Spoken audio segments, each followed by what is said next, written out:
नमस्कार। साहित्य तक के बुक कैफे के एक दिन एक किताब में मैं जयप्रकाश पांडे आपका स्वागत करता हूं और आज मैं अनंत विजय की पुस्तक ओवर द टॉप ओटीटी का मायाजाल इस पुस्तक के साथ उपस्थित हूं। अनंत विजय जाने माने स्तंभकार हैं, पत्रकार हैं और फिल्मों पर अपने लेखन के लिए स्वर्ण कमल से सम्मानित हैं। राष्ट्रीय फिल्म पुरस्कार से सम्मानित लेखक हैं और अपनी कटु आलोचनाओं के लिए और तीक्ष्ण दृष्टि के लिए जाने जाते हैं। आप उनके विचारों से सहमत हों या असहमत हों, लेकिन अनंत विजय की जो दृष्टि है वह उस जगह पर देखती है जिस जगह सामान्य तौर पर बहुधा लेखक और स्तंभकार नहीं पहुंचना चाहते।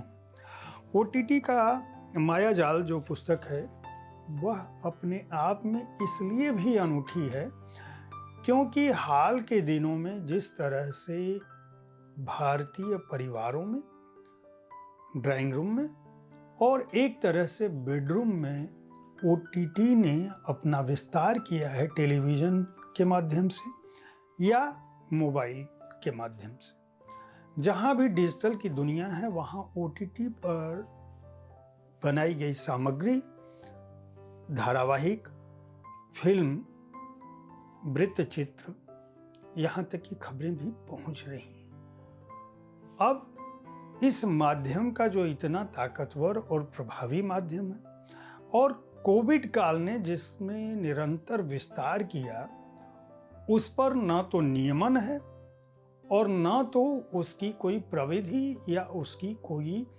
विशेष उस पर कोई नजर है। ओटीटी किस तरह से व्यापक हुआ है या अराजक हुआ है, ओटीटी ने किस तरह से भारतीय मानस को प्रभावित किया है या भारतीय मानस को प्रभावित करने की कोशिश की है, अनंत विजय ने अपनी पुस्तक में उन्हीं बिंदुओं को लिखा है।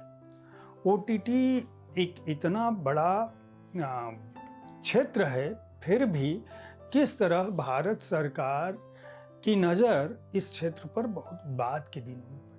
अनंत विजय अपनी पुस्तक में इस बात को स्थापित करने की कोशिश करते हैं कि ये जो सिनेमाई माध्यम है, जो डिजिटल की दुनिया है, ये जो धारावाहिक की दुनिया है या जो दृश्य जगत है, वह किस तरह से आने वाले समय में की संस्कृति को न केवल एक दिशा देता है, एक स्वरूप देता है, बल्कि युवाओं के मन को भी निर्धारित करता है। यही वजह है कि इस पर भारतीय सभ्यता, संस्कृति, परंपरा, कला सबकी छाप होनी चाहिए। ज्ञान भी होना चाहिए, बौद्धिकता भी होना चाहिए। क्यों?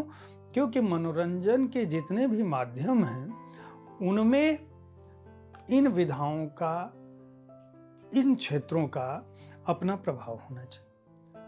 अनंत विजय का कहना है कि हो इसका उल्टा रहा था। क्यों? क्योंकि मनोरंजन के इस माध्यम पर नज़र नहीं डाली गई। इसका नतीजा यह हुआ कि सिनेमा के लिए तो एक तंत्र बना था जो सिनेमा को देख रहा था, सिनेमा का निरीक्षण परीक्षण कर रहा था, सुझाव दे रहा था, सेंसर बोर्ड था, नियामक अधिकरण थे। लेकिन ओटीटी एक खुला प्लेटफॉर्म हुआ जिसके चलते वहाँ हिंसा, सेक्स, नग्नता, इन सब का बोलबाला हो गया। स्थिति यह हो गई कि विभत्स रस जिसको हम कह सकते हैं वह भी ओटीटी प्लेटफॉर्म पर दिखने लगा और इस अश्लीलता को रोकने का कोई माध्यम नहीं दिख रहा। इसके अलावा लोगों ने एजेंडा परक चीज़ें दिखानी शुरू की और वे इस पुस्तक में बाकायदा ओटीटी की शुरुआत से टेलीविज़न के माध्यम से मनोरंजन जगत को किस तरह से इस माध्यम ने प्रभावित किया, किस तरह से वेब सीरीज़ आई और उन वेब सीरीज़ के पीछे क्या एजेंडा था। जितने भी तरह की वेब सीरीज़ रही हैं उन सब पर उन्होंने एक दृष्टि डाली है और इस बात की कोशिश की है कि दुनिया में ओटीटी को लेकर नियमन की या उनके संचालन की या इस प्लेटफॉर्म की क्या व्यवस्था रही और कितने मुकदमे और विवाद हुए तो क्यों। कुल 9 खंड हैं इस पुस्तक में और इनके शीर्षक से आपको ये इस बात का भान हो जाएगा कि यह पुस्तक क्यों महत्वपूर्ण है और क्यों OTT पर लिखी गई अपनी तरह की संभवतः पहली और इकलौती ऐसी पुस्तक है जो आपके समय को, इस समय में जो सीरीज आई हैं उन पर चर्चा करते हुए तथ्यात्मक ढंग से इस तरफ सरकार की भी और जो जागरूक लोग हैं उनको भी दृष्टिपात करने के लिए बाध्य करती है कि आप समझ सकें कि इस माध्यम पर नियमन कहिए या इस माध्यम को लेकर जागरूक होने की क्यों आवश्यकता है। पहला उन्होंने जहां से शुरू किया अपनी भूमिका और आभार के बाद, वह है नग्नता और यौनिकता का बोलबाला। इसके बाद वह पाताल लोक की बात करते हैं जो सीरीज आई थी, उसमें किस तरह से पक्षपात का समुच्चय रहा है यह कहा है। उसके बाद वे रंगबाज महारानी और पूरबिया नाच पर आते हैं तीसरे अध्याय में। फिर वो पर्दे पे काल्पनिक नैरेटिव जो खींचा जा रहा है, जो एक तरह से निशाना बना रहा है वर्तमान सरकार या उसकी नीतियों को, या जो भारतीय जनता का जो लोकमत है, जो लोकतंत्र में बहुमत की जो बात है, उसको किस तरह से निशाने पर लिया जा रहा है इस माध्यम के द्वारा, उस पर उन्होंने नज़र डाली है। उसके बाद उन्होंने कहानियों पर आए हैं कि कहानियों के बदलते तेवर क्या हैं, प्रमाणन के बंधनों से मुक्ति, या ये वो एक सवाल करते हैं कि ये मुक्ति की बात हो रही है, ये स्वतंत्रता की बात है या स्वच्छंदता की बात। यहाँ वे स्वतंत्रता और स्वच्छंदता के अंतर को भी निरूपायित करते हैं, ये बताने की कोशिश करते हैं कि क्यों अंतर होना चाहिए। और वेब सीरीज मंथन का समय वे बाकायदा इस निष्कर्ष तक पहुँचते हैं कि वेब सीरीज पर क्यों उनके कंटेंट को लेके, उनके फिल्मांकन को लेके, उनकी प्रस्तुति को लेकर और उनमें जो एजेंडा चलाया जा रहा है उनको लेकर विचार किया जाना चाहिए, इस बात का वो सुझाव रखते हैं। OTT प्लेटफॉर्म्स की चुनौतियों की भी बात करते हैं कि इस प्लेटफॉर्म्स की क्या चुनौतियां हैं, किस तरह से इंटरनेट और दूसरे माध्यमों की चुनौतियां हैं, किस तरह से इसकी उपलब्धता है और क्या इसका असर है हमारे समाज पर। और मनोरंजन से वैश्विक होती हिंदी, यहाँ वो वेब सीरीज के माध्यम से जो दुनिया भर में हिंदी का झंडा बुलंद हो रहा है उसकी बात करते हैं।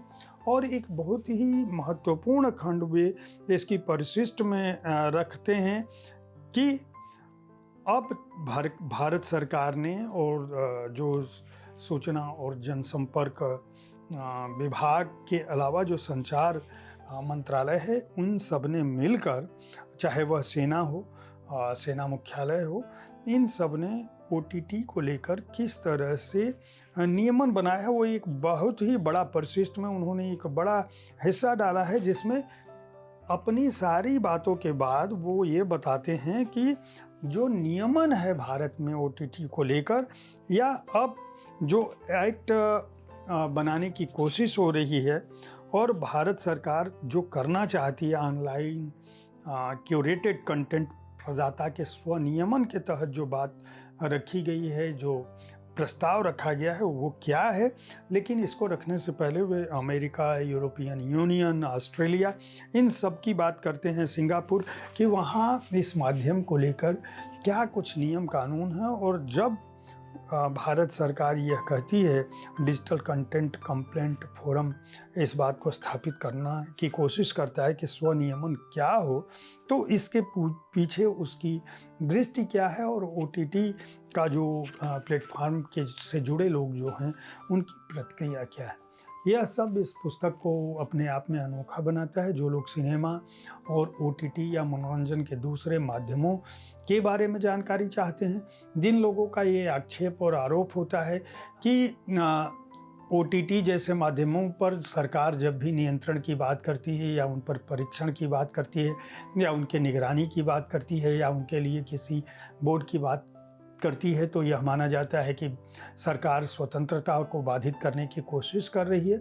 अनंत विजय की यह पुस्तक इस दिशा में जो भी विमर्श हैं, जितने तरह के भी विचार हैं, जितने तरह की भी सूचनाएं हैं, जितने तरह की भी जानकारी हैं और जो उसकी वर्तमान स्थिति है, यह पुस्तक उस पर प्रकाश डालती है। प्रभात प्रकाशन और लेखक को इस बात के लिए बधाई दी जानी चाहिए कि उन्होंने एक अछूते विषय को और जो ज्वलंत है और सामयिक है उस पर पुस्तक निकालने की कोशिश की है। इस पुस्तक का मूल्य 300 रुपये है और पृष्ठ संख्या है 214। उम्मीद है साहित्य तक का यह एपिसोड आपको पसंद आया होगा। इस कार्यक्रम में आप किस तरह की पुस्तकों की चर्चा चाहते हैं, इसके बारे में अपनी राय से हमें ज़रूर अवगत कराएं। हमारी कोशिश होती है कि विविध विधाओं की पुस्तकों के साथ आपके पास पहुँचें ताकि आपको अपने पसंद की पुस्तक चुनने में आसानी हो। कल ठीक इसी समय ऐसी ही किसी एक कृति के साथ मैं फिर मिलूंगा। देखते रहिए साहित्य तक। धन्यवाद।